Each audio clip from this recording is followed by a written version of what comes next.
Hello and welcome to Optional Rule. I am your host, Scott. I host a weekly tabletop role playing game and Dungeons and Dragons design and discussion show. This is what that is. I'm going to be talking about captivating traps today, creating captivating traps. It was a poll I ran over on Twitter that seemed to be, I have several topics up there. People seem to be very enamored with that topic. So we'll go ahead and talk about that today. It's relevant to the upcoming campaign I have. I do view traps a little differently, and I do them a little differently in my campaign. I'm going to talk about that and a little bit of how I design them to make them interesting. Hi, Nikki, how are you? It's great to see you today. Thanks for joining me. I don't get an accurate viewer count, so if you're here, say hi like Nikki has. Thank you. It's great to talk to you. The it's great to have people in the stream. Really, what I try to do here is foster a discussion about D&D, how to play it in exciting ways, how to add to your campaign, add to your thinking, and do things in a more purposeful way, just so that games get played. More games need to get played. I had somebody attack the very concept earlier today on Twitter that on a post I made that most D&D games fall apart early on. Most D&D games campaigns, and that's true. It's been true for the length of the hobby. It has nothing, no indictment of the game or the hobby or anything like that. It's hard to keep social groups together for lots of reasons. So for whatever we can do to raise the level of conversation, to understand that there's an art form to this, that there is a way to ease things along for you to make games more achievable, more playable, and more successful for everybody. That's the general level of conversation I'm trying to raise here. So I hope you'll participate in that. Thank you very much.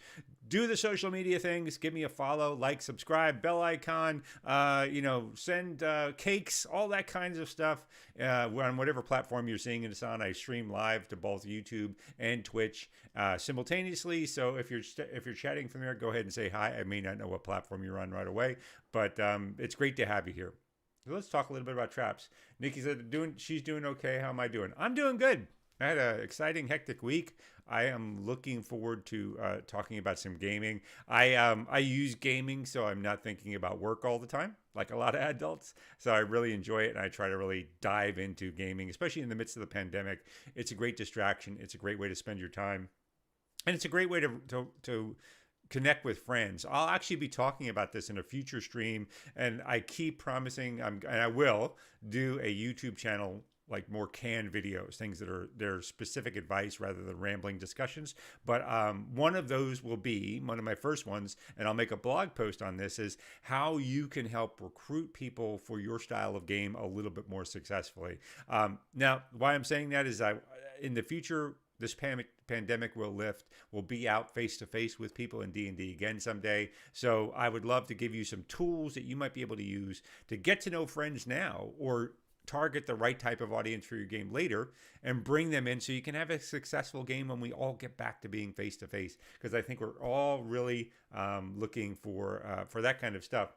Oh, hey, David, how are you? It's great to have you. Secrets of Blackmore. I suggest give them a follow on Twitter. There's a great documentary coming out from them this year. It's actually already come out. I know they're renegotiating where it's going on. So give them a follow on social media. Give Nikki Beholder to No One. They have a great podcast that I've listened to. I really enjoy. It's great discussion. It was named one of the top 3 podcasts on the EN World podcast this year. So congratulations to Nikki and all of the crew behind that. And you can follow her on Twitch and social media as well. So thank you very much for everyone for joining me. Let's talk about captivating traps. I'll get into the campaign design today, but mostly I'm going to talk about the traps because my campaign is ready to go. So traps themselves. Here's my thesis of why this is even important. Oh, this is Griff. Sorry, I saw David in your name. Hi, Griff. It's great to talk to you from Secrets of Blackmore. So why am I bothering to even bring this up? So I think there's a real misalignment in how people think about traps that make them boring, that make them annoying at times in 5th edition Dungeons and Dragons. And I'll get to that. The people are rooted, even if they're young. It's really funny how these artifacts from the very earliest days of Dungeons and Dragons have kept just in the zeitgeist, in the cultural understanding of gamers, that in the original days, traps were there to add a little bit of excitement by giving some damage. That was it. You would a trap goes off, you take some D hit points of damage, and that was significant in the early days of Dungeons and Dragons because healing was difficult to come by. You had much lower hit points, so 4 hit points, 5 hit points, even for a 4th level character, that was something. For 1st level character, it was potentially deadly. So traps themselves were the danger in earliest days of Dungeons and Dragons. Now that has unfortunately held on as an idea up until 5th edition. But 5th edition has vastly changed how healing, how hit points, and how the expenditure of resources go over the encounter. 5th edition more than any other, well, maybe not more than 4th edition. And this is not a dig, by the way. This is just how it's designed. It is designed so that all the tension is in a specific encounter. So small random events that happen along the way don't have as much deep meaning. So that means that you can take a short rest. You heal up all your hit points that night. You're not burning up a lot of resources just by dispensing hit points. So that's the key fault people have in their minds when they think about traps is they think of them still as random hit point dispensers, random damage dispensers. And that's weak tea when it comes to 5th edition Dungeons and Dragons for lots of reasons. You can take a short rest. You can do some sort of action surge. Healing is much more propagated across multiple classes. So it's just a minor annoyance. And in the worst case scenario, a trap can come off as just spiteful, annoying, a waste of time. And that's not what you want to evoke at the dungeon, at the table, right? The D&D is not a simulator. I think I posted something earlier this week about the art form of game design in D&D is to codify that the narrative art form in a way that's evocative for people. D&D is not a simulator. It's not meant to be a combat simulator. It's supposed to evoke this feeling of the adventure novels or your favorite anime or there's a lot of fragmentation in terms of the assumed genre. The original days of D&D, it was also assumed to be sword and sorcery as a base genre, whether it be Melniborn or Elric, the Elric Saga, or Fafhrd and the Grey Mouser. Less so than people realize Dungeons and Dragons, less so Lord of the Rings. But it was really the assumed genre, and no one questioned this, was sword and sorcery. And now, and that had that gritty, traps were difficult. They might stab you with a spear and send you into a pit and you die. But as the genres became fragmented, they became more anime as an assumed genre, cartoons. I differentiate those two. Maybe something like Harry Potter might be an assumed genre, which is kind of a subgenre, but still, there's a fundamental fragmentation in the community, which people argue about, but I can't imagine a bigger waste of time. People like what they like. Doesn't matter. I have my taste. They have theirs. That's fine. That's one of the reasons why this other video that I'll create about targeting the right group for you, I think is so important, because there's different assumed genres, and you want to get either a normalized set of assumptions with people about what a game is, or you want to target the people who already have the same assumptions as you. That's the way to get a successful group together. But traps, we're talking about traps today. So traps, the assumption, back to assumptions, that they're just hit point dispensers, it just doesn't add anything to a game. So what do traps do? I'm writing, and I have this up in front of me because this is a blog post I have about halfway done. I have to resist adding much more, but I'm going to post this week. This is WordPress, by the way, which is the best worst solution out there for most D&D bloggers. But traps exist for two reasons, in my opinion, in Dungeons and Dragons, and I'm going to use traps in Lost Mines of Phandelver, the most common module out there. So hopefully you're not afraid to hear spoilers for it, but I'm going to talk about some light spoilers. I'm not going to get into deep spoilers, but I'm going to talk about how traps are placed in that module, how you could change them to be more in alignment, and examples of what I mean from all of this. So Griff is asking, when you say targeting the right group of gamers, you mean kill a lot of PCs, right? No. Yeah, that's old style Dungeons and Dragons.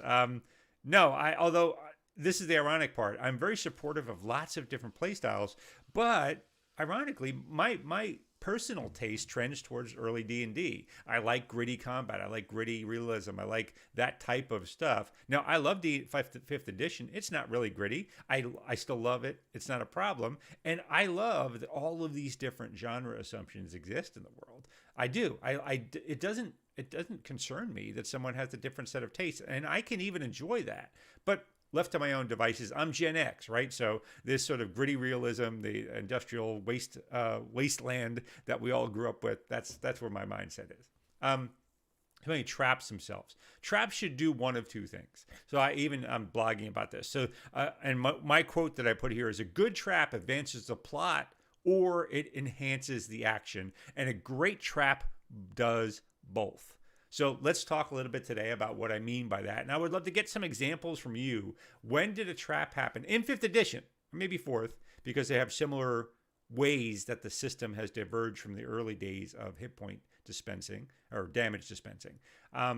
What trap did you ever run across that you thought, man, this is a really great trap? This added a lot to the game. It added some excitement and so forth. So I'm going to break down what I mean by these two things. So let's talk about plot. What people don't think of traps as a plot device, but certainly they can be. And I think they're hugely underappreciated in this. And what I mean by action is traps serve better to either instigate action or complicate action as an environmental challenge more than a direct damage result. And I'll get to all of these in a moment, but let's start with plots. So plots, advancing the plot in general, that generally means that a trap doesn't exist in the world randomly. You should ask yourself anytime you're designing an adventure, what do I want out of this? And then why does it exist? And you should do it in that order, because you can fudge why it exists, but what do you want out of it is the most important thing you can ask as a session designer. Do you want to ratchet up the action? Are you trying to communicate something about the danger the players are in? Are you trying to reveal some clue about how the bad guys are operating, or what dangers foreshadowing what dangers they may face down the line? Is this a way to deny the players access to some item if they make a mistake? Those are all valid plot devices that traps are the vehicles to solving. So I'm giving some examples here, but let's say for examples, and I'll get into Lost Mines of Phandelver in a second. So let's say the players are in a mansion. There's some vague notion that they are investigating someone who might be connected to something, and they're not sure. If they get into some seemingly innocent baker's cottage or blacksmith's or something like that, and they run into a basement door that is heavily trapped, that tells them something right away. That's the most obvious way to do that. Looking at Lost Mines of Phandelver, you could state something. There's several good and bad traps in that module. They don't seem to have a clear view of what they want. A plot point they're trying to seem to make about the goblins, bugbears, and goblinoids in that is that they're very clever. And they're a great example. The key element that separates orcs in traditional D&D, and might be different in your campaign, or you might run them different, from the traditional way that goblinoids are expressed in D&D, is that orcs are traditionally said to be very brutal and very force-driven, whereas goblins are extremely clever, extremely tactical, and they have a lot of dynamic nature to their combat. So traps in Lost Mines of Phandelver against the goblinoids should indicate that level of cleverness and can be used as a plot device. Now, I will give you a couple examples of how they're used well and how they're not used well. As a matter of fact, I'll go to D&D Beyond and pull up Lost Mines of Phandelver to do that. Sources. I love D&D Beyond. I'm not this stream is not supported by anyone or anything. I just happen to love D&D Beyond. I get a ton of use out of it. So again, spoilers for Lost Mines of Phandelver if you've never run through it. But let's go to Cragmaw Hideout. So once you get to this location in Lost Mines of Phandelver called Cragmaw Hideout, it's a cave complex like a lot of places in here. There's a missed opportunity for a trap with item 2 out here, which is a watch that goblins have over the entrance of this cave complex that they're in. But the clever one, I'll get to that in a minute. The clever one, though, is they have these pools that they've dammed up that if players get in a fight within this cavern entrance, they knock the dam out, a rush of water comes down, knocks the players down, and does some damage and pushes them further out down the entrance. That's super clever. That's that's expressing a message to the players that, you know what, these goblins are not disciplined, which I'll get to in a second, but they are clever. They've planned ahead. They're going to make your life difficult and really make you fight uphill. That's the plot element more than the tactical elements. Although I will say the action, there's a missed opportunity for action here. And I'll get to more action in a second, but traps are best used when they enhance a set of action, because a trap, for the most part, the action has already passed once you realize there's a trap there. No one runs blindly into a trap, or very rarely do they run blindly into a trap. So there's no way to build action with a trap just by giving damage and asking for a saving throw. Because by the time the players realize the danger, it's already passed. So it's really dry as a narrative vehicle for raising the tension. But taking this example instead, because typically the way people run it is the players come rolling out of the cave entrance, fall to the ground, and then they have to figure out how to get back into the cave, and the goblins are waiting for them. Now, the way I've run it I had a total party kill in this module once, because I had a party come at me and say, I really want you to run this as tactically smart as you can. We want to over optimize. I said, I warned them, like, I wouldn't recommend this. They insisted. And this is the encounter I ended up killing them on, because they come in wounded already. So the way I ran this, and this is the way you can do it, is the goblins could knock the dam out here. It knocks the players down, does some damage to it, but as an action enhancer, the missed opportunity is if you had I had the goblins all lined up on this bridge, and and they had a ready action, as soon as the players were knocked down, that triggered them to run forward to where the players are and begin to attack them while they're prone. So the first action of the combat, the players are scattered out through this hallway. They're prone, some of them. The goblins have rushed down and begun attacking. So their first round, they're at an advantage to hit them. They've already taken some damage. Are about to take more damage. It does not work out well for the players. Now, I'm not recommending that, by the way, but if they start out a little higher in level, or they actually, I've run it again successfully. This encounter itself this module itself had me create a house rule that I love to use, which is players always start out in 5th edition with 2 hit dice. At first level, you start out with 2 hit dice. You do not roll for hit points at 2nd level. You roll again at 3rd level. The reason why this works out way better than I thought, because I'm old school D&D, I thought I shouldn't give them more. That's terrible. It actually worked out much better, because in current D&D, even with a little bit more hit points to start, they take a lot of damage. So anytime the players take damage, they want to do a short rest, and sometimes even a long rest. It just slows down the pace of the game. So having 2 hit dice gave them a little bit more wiggle room. So I can do interesting things in first level. Now, like set off this trap, have them knock prone, have the goblins rush them and go forward. That's a trap that I think is really, it moves the plot forward. It tells the players a lot about these hobgoblins. They are extremely smart, they're tactically acute, and they are not going to give you an inch. That sets the stakes for the players to understand what they're up against. Now, I like it. I enjoy that style of play. Nerf. Yeah, Griff is saying you want to nerf it. You're wrong. No, I don't. You might not be wrong. In my game, you're wrong, but maybe you're not in yours. I find ways to use those hit points. That's when you introduce a house rule like that of giving players more, sometimes it works well for an evil GM like me, because one, it's the illusion that you're giving the players more, when in reality, what I'm actually saying to the players is, this gives me more to take from you. And it gives me more wiggle room as a DM. I love it. It's worked out way better than I thought it would. And especially for first level, which honestly, you're not at first level very long in 5th edition D&D. So it actually worked out very well for me. If you want to use it, go ahead and use it. If not, don't worry about it.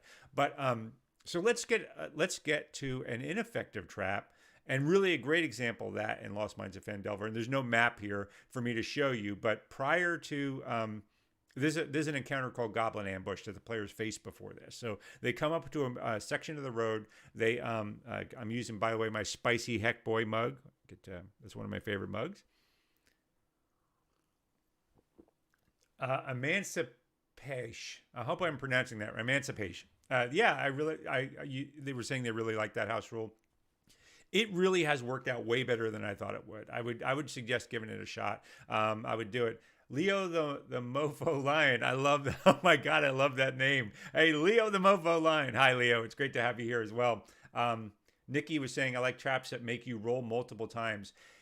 Yeah, I would love an example of that. If you can draw, if you are up to typing it, a short example would be great. I would love to read that out. I'm about to get into some of that. That's one of my premises. Although multiple roles is an interesting concept in D&D. I think you really have to be careful about how you approach them. Like, what are you saying? Is it any failure along that chain of roles is a failure? Is it does a one failure just complicate things? Does any success along the way mean a success? The randomness of the D20 is such that the more rolls you add, you're just if any one of them can result in a failure, you're just telling the player this is a disadvantage, or worse if it's more than two rolls. That just is just roll until you fail, or if it's the other way, it's roll until you succeed.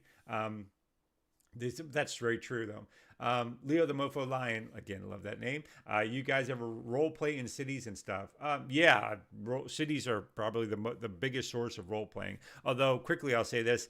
The role playing tends to focus outward in a city, so it's more work for the DM. In other words, a party will want to engage with the world a lot more. So they'll talk to the baker, they'll talk to someone at an inn, they'll talk to the urchin in the street. So you are increasing this engagement one-on-one between each player and each DM. I actually think you should limit that, because all you're doing is round robbing the entire group. So player A has to wait while player A engages the DM in some role playing. B, C, and D have to sit there and watch it happen. Hopefully they enjoy it. And then I get to player B. They want to do the same thing. A, C, and D have to wait. And that ends up eating up a lot of time. Now, I love it, but it ends up eating a lot of time. In my opinion, the best role playing you can have at a table is parties role playing to each other, because they can engage in separate groups. They can engage with each other. They can do all kinds of in-depth things that you can't do when you're throttling that discussion through a DM. So that's my that's my feedback on that. So where you get that is in the wilderness. In the wilderness part, and in dungeons and in places where it's only the party, they role play with one another, and I love to see some of that. The Mofo Lion. I'm playing in a game present with our session ended.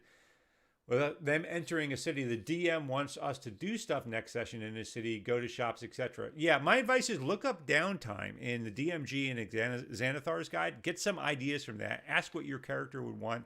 But actually, if you're a player in this and not the DM, my advice to players is always think, can I ask another player for this first? I think that really creates dynamic character interactions that deepen the connection with other players. Always ask yourself, can I ask another player for this first? And then if you can't, if it has to go to somebody else, ask another player to come with you, or another character, or two characters, something. Deepen it in that way. Now, I was asking that question on traps. Nikki, Beholder to No One was saying, I'm thinking like old ruin style where they are multiple steps that require different types of skills. I love that. I love that thought. Each thing has its own success failures, but the final thing would be the ultimate fail. You go through, I'm sorry, I'm not reading this well. They do like natural ones for triggering dramatic events. That's great. I don't use that, but I think that's great. For example, let's say there's a puzzle of sorts and they require certain things of certain steps, and you dial the wrong thing. There will be a chance that they find instructions that show them this is the proper order. But if they don't and just guess, then there's a chance for failure. The rolls won't be high, but the final roll will be harder depending on how you go. Yeah, that's that's a fantastic way to approach it. I actually had a blog post a week ago, maybe 2 weeks ago, that talks about a system for progressive failures. I use a rule of 3 for that, but you can use any system you want. But the idea is that it's not one roll pass fail, that there's a sense of progressive failure or progressive success as you move through things that heighten the tension as you go along. I definitely suggest that. Leo the Lion was saying, yeah, I'm more used to being off the road or in a dungeon and play off one another. Yeah, but I would encourage players seem to forget that that's still an option in a city. So I recommend you go back to it. All right, so back to traps here, and let's talk about that. So One of the elements of this, I mentioned earlier that the goblin ambush is the first critical in this module, the first encounter the players run across. They get to a place in the road. There you find some wounded horse, the dead horses. Obviously, attack has happened. They go to investigate. When they investigate, they get ambushed by 4 or 5 goblins hiding in the bushes. Now, they come out of that. First of all, let me talk about traps in that. In that game where I did a total party kill where the players asked me to be as hard as I can, I created a set of traps that show you a little bit about the action and plot again.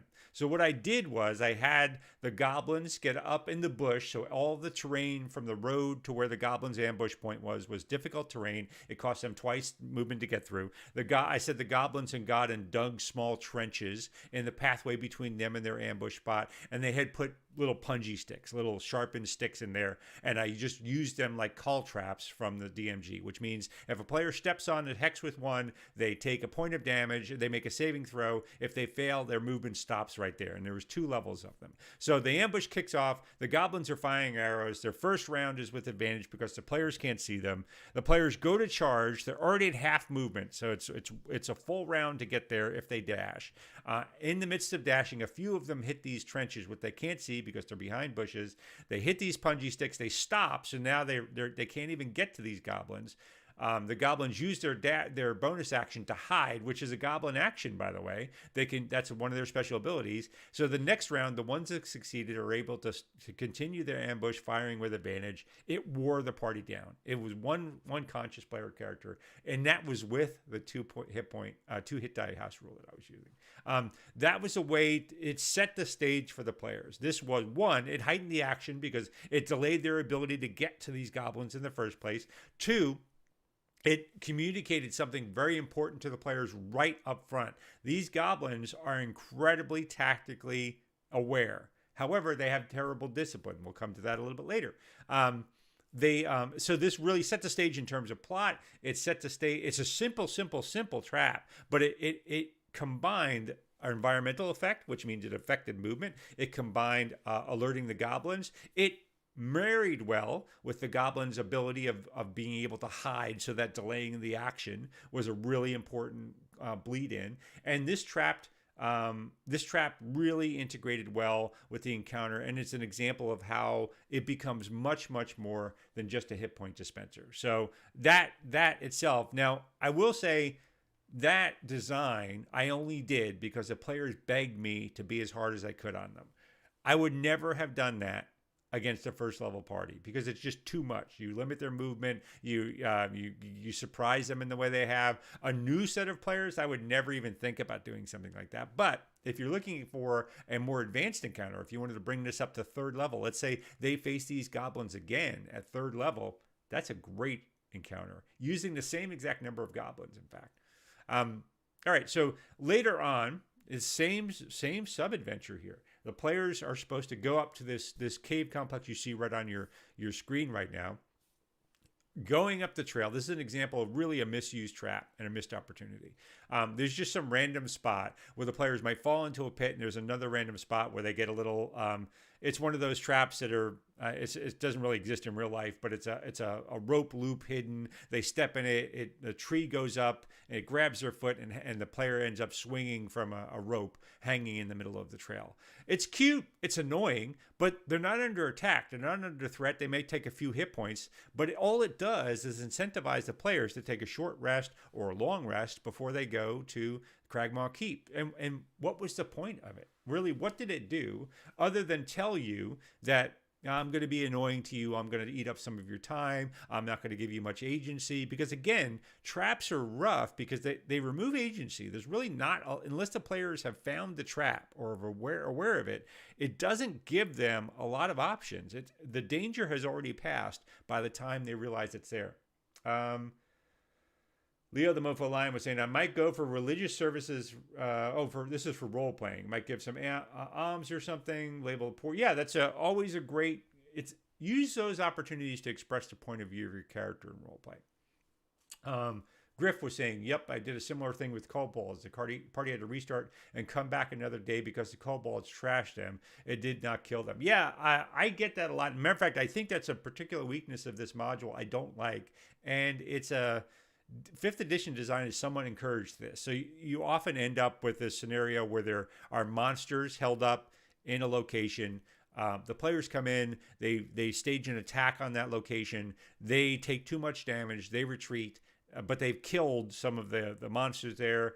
They go back, do a long rest. Now they come back at full the next day, and then they're facing half the enemies. And it just, that pacing for a game doesn't excite me a whole lot. It's actually something, I don't know I have an answer to it other than I try not to design adventures that would require that. I usually try to have the bad guys press the players afterwards, and that's something that I'm curious about. Leo the Mofo Lion, have you ever played gritty realism? I have in D&D. I don't think actually it's a great. I don't think the 5th edition rules are great for that. I think you'd have to redesign the system for gritty realism. There's bunches of reasons why, but I just don't think it lasts. But on traps, so that the core, this idea that the bad guys are sitting there waiting for the players to come back. That's kind of a video game trope, right? You know, an encounter is baked in. It is what it is. Its state stays static and saved once you left it, and it's in that state when you come back. That shouldn't be D&D. So this is something that's ruined many Lost Mines of Phandelver campaign. Players, for some reason, when they see a map, sometimes think that's the boundary of the world. That's where they can stay. So I don't know how many players I've had, and I've straight up told them not to do this. We'll get into this Lost Mines of Phandelver. They'll hit this trap with water. It'll come out. That's after a fight in this item 2 here. They'll hit this trap with water. They'll get pushed out of the cave, knocked around, damaged, and they decide, well, I don't want to go in more. I'm going to camp. And they camp right outside the entrance of the cave. That's bananas, because the goblins would ambush them in the middle of the night or do something like that, right? But the trap I said earlier would get across the message that they don't want to rest right there. That if instead the goblins had triggered this stone trap and then ambushed and gone after the players at the beginning of it all, the players would learn 2 things. One, if they survived, they would learn, I can't hang around here. These people are going to come after me. And 2, these are smart and active creatures. I can't play this game of grab ass with them. So that's the sort of the core, again, how plot and enhanced action are the best uses for traps in the game. It's not the trap itself. It always sets up an item that the players should be realizing, or it should be enhancing the action that increases the risk, danger, or something else like that. All right, so back to this trap here I was talking about. One of the parts of this encounter is that there's a goblin blind here. This little space here, there's a few goblins. They're supposed to be standing watch in case someone comes up to their headquarters. But the other plot element you want to get across about goblins is they're not very disciplined. So I don't often do the trap I'm about to talk about, but what I usually do to get that across as a game master is the players come up here and they hear goblins behind the trees because they're not paying attention. Goblins are sly, they're clever, but discipline is not their thing. So they get there and they're rolling dice, or they're wrestling, or they're eating food, or they're arguing about their favorite book or whatever. They're not paying attention. They're not disciplined. And the party can often ambush them. So let's take a trap I talked about earlier, the wasted trap, where down the trail a little bit, there's this loop trap which can capture a foot and hang someone in a tree. It's in the middle of nowhere. It really adds nothing to the adventure, and it's kind of pointless. And it annoys the party because now they have to take a short rest or a long rest. And why are you delaying when I should be getting to the next stage of the adventure? And the truth is, the players are absolutely right. You shouldn't be using these as ways to delay or burn up time. The worst resource you can waste. You can use hit points. You can use potions. You can use spell slots. DM should be making encounters and traps that do that. But what you should never be designing something to do is take up time. That's what you should not be doing. As a matter of fact, that's a clear sign that you are doing something wrong, in my opinion, as a game designer.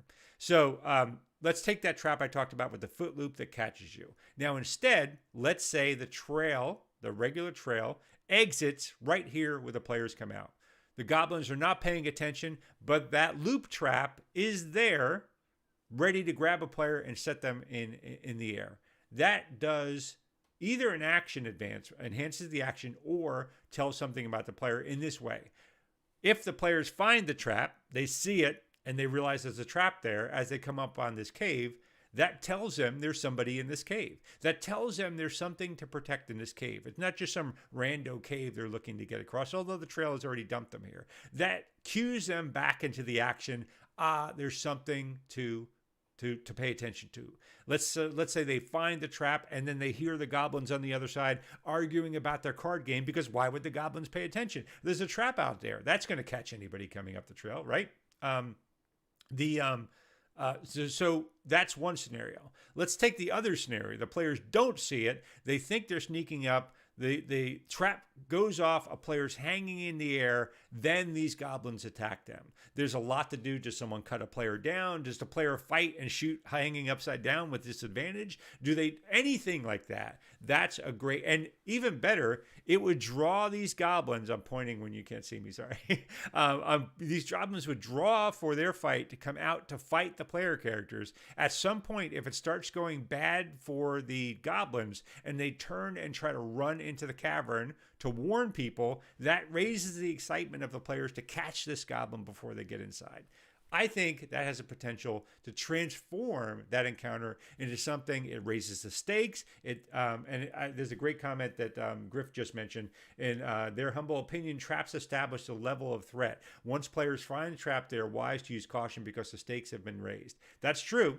It depends on the scenario, but what I just said there, I think, is an example of that. That's absolutely true. You're communicating something to the player, and that's where that element of traps are either advance the plot or enhance the action. In this case, they advance the plot. They tell you something like this innocent house you're in, that you happen to find a magical trap that does all this necromantic energy. That tells you something about the house you're in, or some complex magical trap that creates that is kept up to date, that is incredibly damaging. That tells you something about the level of threat in there.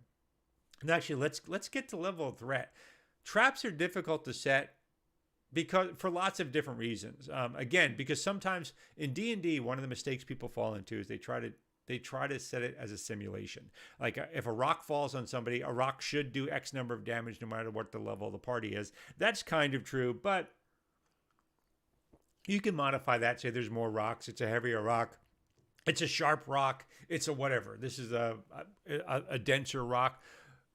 Damage should track to player level. There's just no way around it.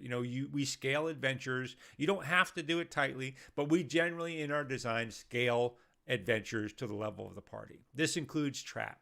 There's in the DMG. I don't know if I can find it actually. Trap saves and attack bonuses. Yeah, let's see.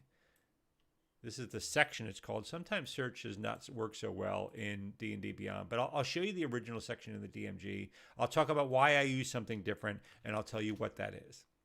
So, snare spell, blah, blah, blah, blah, blah. It's in the DMG. It's on traps and things like that. I probably am not going to find it, but it sets out like this severity level by damage. It doesn't quite link the CR of a trap to its damage output and its save DC, but there's 3 things you might need to determine when you're determining. Let's see if they have traps. This hopefully is here. Here they go. They talk about save DCs, and then they do damage down here. And as you can see, they break damage out by the level, levels that parties fall into, whether it's setback, dangerous, or deadly. And then they just the disconnect here for me is they set the DC of the trap or the attack bonus just based on, do you want it to be a setback, dangerous, or deadly? I actually think that's a poor way to do it. I think the DC should scale with the level, the CR of the trap. So what I do instead is I say the damage is the CR of the trap in D10s. Now that actually maps to this a little bit. If you can see, setback goes from 1 to 4. You can fudge that a little bit, dial it up or dial it down based on what you want to do. But as a general rule of thumb, I say it's a D10 per CR. Now I replace things. 2 D6 is about a D10. It might be a little bit higher damage, but the number tends to trend in the middle a little bit more. 2D. Where am I at here? Like 4D8. 3D8 is roughly equivalent to 2D10. You can do these kinds of equivalents back and forth, but decide what you want. Do you want to dial it up, Do you dial it down? Someone emancipates. How do you guesstimate the amount of damage a trap deals per level? That's a good question. So the again, I think CR is the best way to do it. If your party's third level, I would not recommend throwing CR as highly above. One of the most important things you can actually realize is how much damage a player. Two things you need to realize: how much damage does it take to bring a player to 0? And how much damage does it take to kill them outright? The overwhelming damage rules say their max hit points, if they go negative, it can kill them outright. So don't throw a CR7 trap at a level 2 party. Don't do it, because you'll likely kill them. Bringing them to 0 hit points is also likely not your, if that's your goal with a trap. What are they supposed to do with the rest of the dungeon? Especially since, why don't you just tell them you take X number of hit points? I think you really want to think about, what do I want out of this? If I want to enhance the action, create an environmental challenge, right, that adds to the complexity of the action they're about to face and does a little bit of damage to them.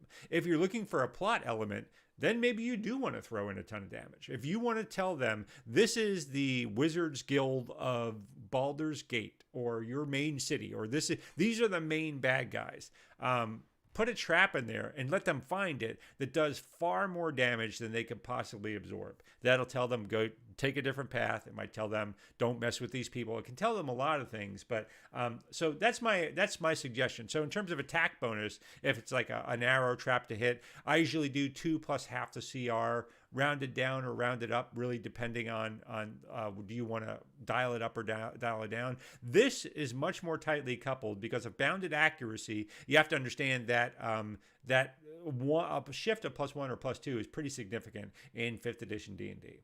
And then save DC, same thing. It's a DC is 10 plus half of the CR of the trap itself. So you end up with DC 11, DC 12, and that might be a secondary save. Secondary saves are often nice, and I'll talk about that in a second. Griff was saying the idea of how much damage is caused unpacks a huge discussion about what hit points and experience levels are as abstract concepts. They may be different answers based on addition. That's absolutely true. I mean, this is well beyond the theory crafting I can do in a stream, but that is absolutely true. That's why the root question I always ask myself and suggest other people ask is, what do I want out of this? That's the key to everything else. That's the key to determining how much damage should this do? What's the DC? Do I want this to be a minor impediment? Do I want this to enhance the action? And the real threat is having to deal with this issue while other enemies attack me. Is the danger from this that I will do you want to delay a player for a round or two from engaging in action, like I did with those call traps and those goblins? A trap that I'll cut to it now. One of the traps I'm using Lost Minds not Lost Minds. I'm using Rime and the Frost Maiden. The players are likely going into a keep to try to investigate it. One of the traps that I'm going to do this is a falling boulder trap. It'll crash down on the players. They'll take damage. If they fail, they'll take some damage and they'll be trapped under the rock, and they'll have to make a strength check, DC like 12, 13 or something like that, to get out, or they'll be stuck in place and immobile and prone. So they'll be prone and immobile. So they can choose if they have missile weapons to fire from the prone position or do something like that, because they'll get attacked right after that by the guards hanging out outside. So that just enhances the action in a scene. It alerts the guards. It kicks things off. It does a lot to tell the players what's going on in the area. Emancipation. When it comes to traps, do you find it's better to go with degrees of failure, PC misses DC by 1 or 2, or an outright pass fail? That's a great question, and it's similar to what Griff was just saying about you have to really unpack a lot when you get into it. But that's why I do this stream, right? You have to unpack a lot here. So how do I say this? So what do I want out of this? So again, it's what do I want out of this? If I want to make to do some damage to give lower level enemies a chance to really hurt the players, I'll have a trap that gets them to save, to take half damage on a failure. If I'm looking for a more cut and dry, like shocking moment that the players really could have had something, I'll usually have if they fail, they take a lot of damage. If they succeed, they take no damage. So that boulder is an example. There's some precedence if you want of half damage, but I'm going to say it comes down. It could do a lot of damage and pin somebody, and then but if they succeed, they've rolled out of the way entirely because it seems to be pass or fail. Now, your question about do I do degrees of failure based on a single roll, or do I do outright pass fail? I hate degrees of failure on a D20 for a single D20 roll, and this is the reason why. The D20 is a what they call a linear probability scale. In other words, rolling a 1 or a 3 or a 7 or a 20, they're as likely as in any other outcome, as opposed to something like if you roll 3d6, most of the results you're going to get are in the middle somewhere. You're probably going to get a 9 to 11 as most of your outcome rolls. So failing by a certain number when you are likely to get a number in some range, that's significant. But on a D20, it literally could be anything. A single roll, when you talk about probabilities with a system like this, talking about probabilities of a single roll is actually meaningless. It means nothing because it could be anything within this range. If you have a +5 to a skill and your DC is a 20, you are not 25%. You do not have a 25% chance of passing a single roll. That's not how it works. You have a 25% chance of a series of rolls falling within that success range. That's what you have. Combat acknowledges this. That's what combat is. It knows that it doesn't want to just have you roll one die to hit and you've won the combat or you failed. Everybody knows that will be a disaster in D&D. Because it would be so variable, you'd have no way to carry out actions over time. What they have you do is you have to succeed on a number of rolls, and you build up a success value that's hit points against an enemy. They know that. Now it's too tedious to do that with other skills. So what I tend to do, again, this is on my blog. Go ahead and read it. This is Progressive Series of Failures. What do I call it? I have my blog up. I might as well actually go to it. I forget what I wrote it. I don't remember what I called it.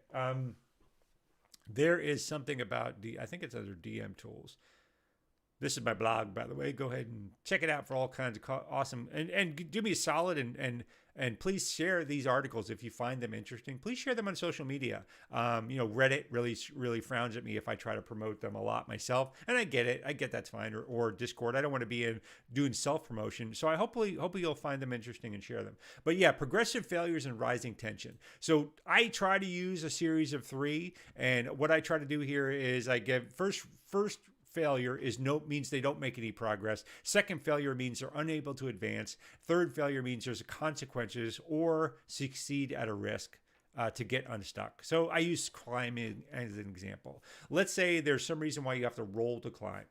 You start climbing up a wall, you fail your first roll, you're halfway up, you don't make any more progress. So you're just stuck in place, no progress that round. You roll again next round. If you succeed, you start making progress again. If you fail, you're stuck. You're stuck to the wall. You're in a bad place. You can't make any progress. You either have to climb back down with a roll, or you have to wait for someone to come over and give you the help action. So there's the third failure. So that's the third failure now. You need to start climbing back down. If you have done nothing else for yourself, you haven't tied yourself off, you haven't put a piton in the wall or something, you fail now, you're going to fall. And I tell you that before you roll so you know what the stakes are. Or another player says, I'll come over, I'm going to help this person. I tie a rope around their waist and my waist, and we start going up. But it gives that sense of progressive failure. There's some people have suggested if they fail by more than 5, they fall. That's bananas, because sooner or later, with a linear probability scale, you're going to roll a 1 or 2 or 3 or whatever. It's just going to happen. So I don't suggest doing that.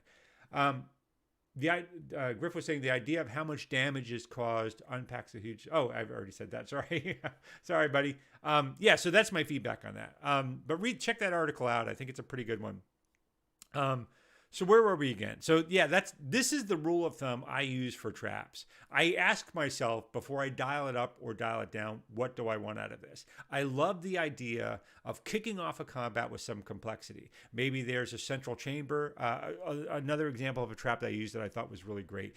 down a long hallway. There's some guards in a room. The players want to get up to it to ambush the guards. They have a magical item above the doorway. Once they become anyone who comes close to that door without speaking a magical phrase, it uses the gust of wind spell on them. So let's look up what that is. Quickly go up here. Gust. I think it's just gust. Actually, it used to be called gust of wind. Yeah, spell.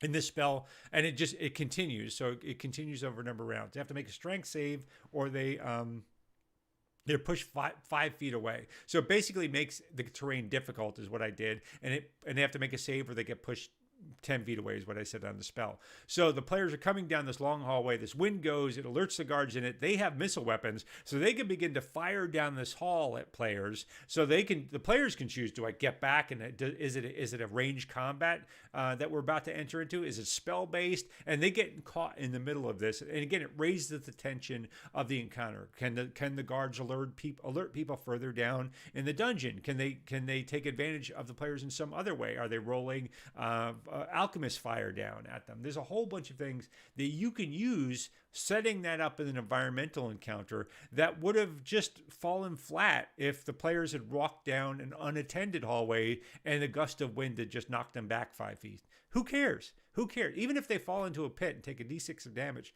who cares? You quaffed a potion, you get up, you're good to go. That's another great, put a pit with water in it just before the entrance to a guard tower. I had the players in another module. They were trying, again, goblins were not paying attention. The players were trying to get across this little underground pool that had a bridge going over it to sneak up onto the goblins. They didn't realize there was a trap there. Didn't even look. The bridge gives way. It dumps 2 players into the water. The goblins are alerted. A fight has to start with the players trying to scramble out of this cave pool up a small sheer cliff. The other players trying to hold on and jump across the chasm or the where the trapdoor went in to fight the goblins. It was a great combat. So Cadeau, Game Master, hello, welcome. First of all, personally, I'm fond of if the player has done something obviously stupid, there's no need to progress failures. Doubtfully. Yeah, so that's another great point, actually. I think you should set the stakes with the players up front. Don't just say, don't let them just say, I want to climb, and say, okay, roll climbing or athletics. First of all, if there's nothing at stake, don't have them roll. Just say, okay, you climb. Second of all, if there's something at stake, tell the players what that is. And you can negotiate this stupid versus not stupid. That's a hard negotiation because you as a game master, your perception, we're not always the greatest judge of reality. I get this a lot in gaming, and I don't know, Griff, actually, if this was with you earlier. Earlier in the week, I was talking with someone from Secrets of Blackmore, and they were talking about realism in combat, and we had a great discussion about that. So I don't know if it was you, but it was really interesting because I think similarly. But everyone has a different experience of what they think is realistic, and like some people come out of boxing, or they come out of SCA combat with swords, or they come out of fencing, or they come out of wrestling or judo or whatever, and they say, "Oh, this is how combat would go." And then you get people, I don't want to get into my background too much, but you get people, I have some insight into this. You get people who are combat veterans who've been in firefights or something like that. And that's hard for them to hear because they want to express the truth that nobody wants to really admit is fighting someone is not the same as 2 people trying to kill each other. They're separate things, and it's rough and it's triggering. So you have this continuum of people with different experiences that shape their expectation, and they sometimes come into this argument with, no, this has to be stupid or this has to be right. Now that extends to people who like to whitewater raft and rafting or climbing or whatever. So let's get out of that weird example and get into that. So what I'm trying to say is the game master isn't as always an acute judge of stupid or not as they think. Ask that player, what are you trying to do? What are you trying to accomplish? That's usually the best question you can ask them. It's because they don't necessarily have to simulate the skill necessary or the knowledge necessary to complete something. Their character is a different person than them. If they have a high athletic skill, they know how to climb. They would know if something's stupid. Tell them, well, this isn't. Don't just tell them this is stupid. Ask them what they're trying to accomplish. And if they're trying to say, well, I'm trying to get the drop on this orc, or I'm trying to avoid this trap, then give them what you think wouldn't be stupid. So I see what you're trying to do there. You know what? You probably know you could do X, Y, or Z. Now, too much of that is rough because you're kind of controlling their character. So sometimes it's worth it to just let them not argue about it and just let it go. But anyway, that's what I personally think. Yeah, but you definitely set the stakes with a player before they roll, because games are about, they're not simulations. They evoke this sense of tension, action, and excitement, right? That's what you should be doing. And setting the stakes before a roll does that. Cadeau is saying, yeah, but within reason, if they succeed, make it a bit of a spicier. Yeah, make it spicier for sure. We talk about how it cannot be simulated. Yeah, that Griff, we had that conversation. That's great. And you can't really simulate an all roll. And honestly, having seen a little bit of that, you don't want to simulate it. It's not fun. It's not fun. Yeah, so if you truly could simulate it, it would be no fun. Games would be no fun. They would be horrible, horrible things. So that's what you're trying to simulate is adventure. You're trying to evoke adventure. So yeah, that's what that's my advice on setting the stakes in roles like that. Similarly with traps. So let's actually map this back to traps. There's a couple questions here about individual bonuses, fail by bonuses, pass fail, if they're doing something obviously stupid. All of that can apply to traps. Like if something obviously stupid is a player's, a player wants to disarm the trap by stepping in front, like triggering it. I don't know how many barbarian characters I've had say, well, I want to get through it. That's a barbarian disarm is to step on the pressure plate, right? But so as a DM, again, informed, raise the tension with the players. Let them know if you do this, you're going to take 46 of damage, or you're going to automatically fail, or I'm going to give them a disadvantage. You still get to save, but at disadvantage. Tell them what the stakes are, and maybe even negotiate with them a little bit. There's another article I wrote on my blog. I hope you'll enjoy. Actually, I try to get it because if I didn't love it, I wouldn't have written it, right? That is. Tools to affect, where did I do it? I probably put it under myth. So tension, let me search my own blog for tension. It's increasing tension. Tension through progressive failures. I already said it. No, it's one of these things. Anyway, it was where was I going with this? Progressive failures and tension. Simulating sadness, great fighter. I like my own blog. I'm enamored with myself. It's one of these posts about how basically thrilling heroics. There we go. Thrilling heroics rules for D&D. I really love this as a technique. I'll do a whole stream on this sometime, but basically this is a negotiation tool with the players of, hey, I want to achieve something extra. I want to trigger this trap. I want to try to get out of it, let's say. You can tell the player, okay, you can do it. You're at disadvantage for your save. And let's say it was a trap where you take no damage if you pass and all damage if you fail. Give them something like, tell them something like, well, I'm going to give you disadvantage. If you fail, you take half damage still. Or if they have one of those player abilities that they take no damage on half damage, say that doesn't apply for this range, but you will disarm the trap and you'll take no damage if you fail. Set some stake and negotiate with them over time about what would happen with them if they do. Or gosh, let's say that falling boulder trap. Let's say a Goliath character wants to be super ballsy and say this falling boulder trap I talked about earlier, I'm going to put in my next session, where the boulder falls, pins a player to the ground. Let's say the Goliath character says, you know what, I have a 20 strength. I'm going to trigger this trap. I'm going to catch this boulder so it doesn't alert the people on the other side of it, and we can still ambush them. I wouldn't recommend it, but man, that would be balls. That's so cool that it might be impossible, but I'd probably allow it because it was so freaking cool. So I would probably say something along the lines of, okay, you might be able to do that. You're going to have to make a DC 20 strength check and or 25, I don't know, whatever. DC 20 strength check to catch it. If you don't make that, you automatically fail your saving throw against this trap. And I probably wouldn't do max damage, but if you really wanted to dial it up, you could say, and you take max damage, or you take an extra dice of damage, or something like that. That would be such a baller move that I would so inside myself be wanting this player to succeed. Because could you imagine the party's reaction to the Goliath character triggering a trap, catching a boulder, and holding it would I would that party that table would cheer. I guarantee it. So anyway, setting the stakes is that's a great example of something I would move through with my players to do. Let's say it's a rolling trap, like they want to catch a poison vial and throw it back at somebody. Those are all things you can kind of do with a player, set the stakes for failure and make it consequential, but it really raises the tension of the game. And so you can do the same for traps. Cadeau was saying, yeah, oh, definitely. I try to be as descriptive as possible about the environment, keep the players informed. Absolutely. Great advice. Yeah. Is the cliff a bit of a granite face with lots of grips? Good. Or do they lose shale? Or is it loose shale and scree? In other words, might it break away as they're going forward? Yeah, that's exactly the kind of thing you want to set with the players. Again, earlier, if it's this handhold rich, hard granite face, don't have them roll. Just have them climb up at a half speed. But don't have them roll if nothing's at stake. Godot was just saying, in the same vein, don't be afraid to tell your players that what they want is not possible. That is absolutely true. Matt Colville, who's everybody's spirit animal, Matt Colville is my spirit guide.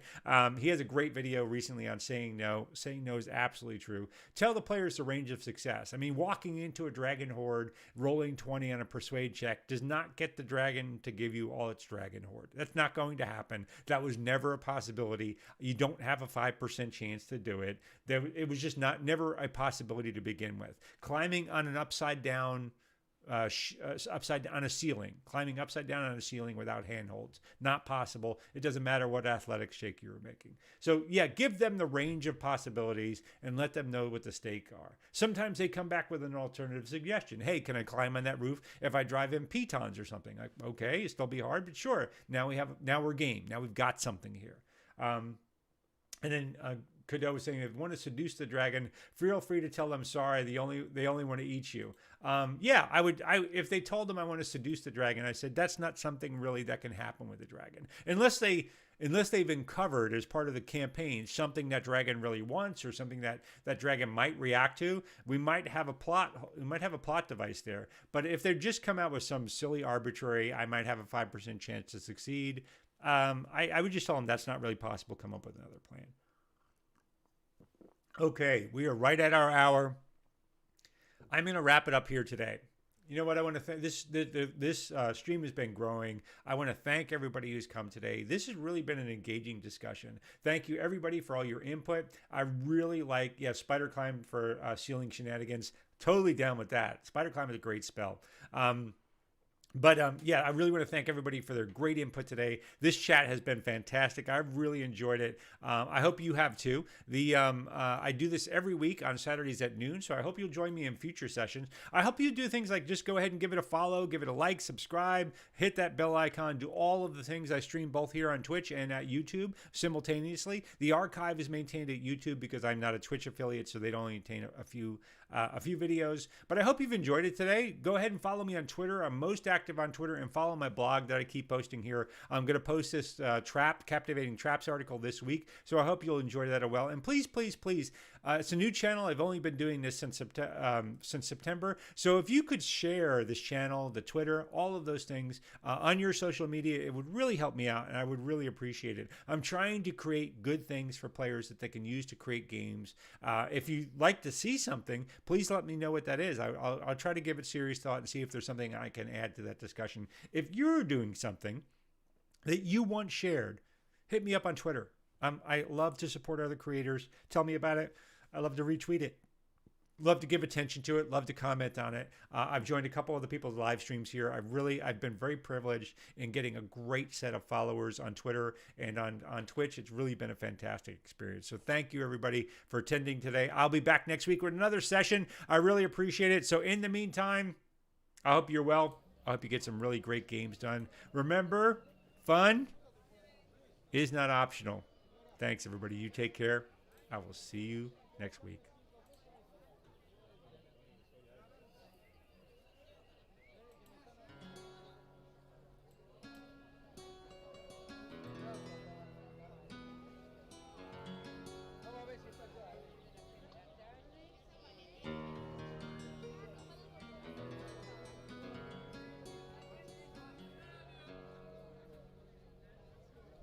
I see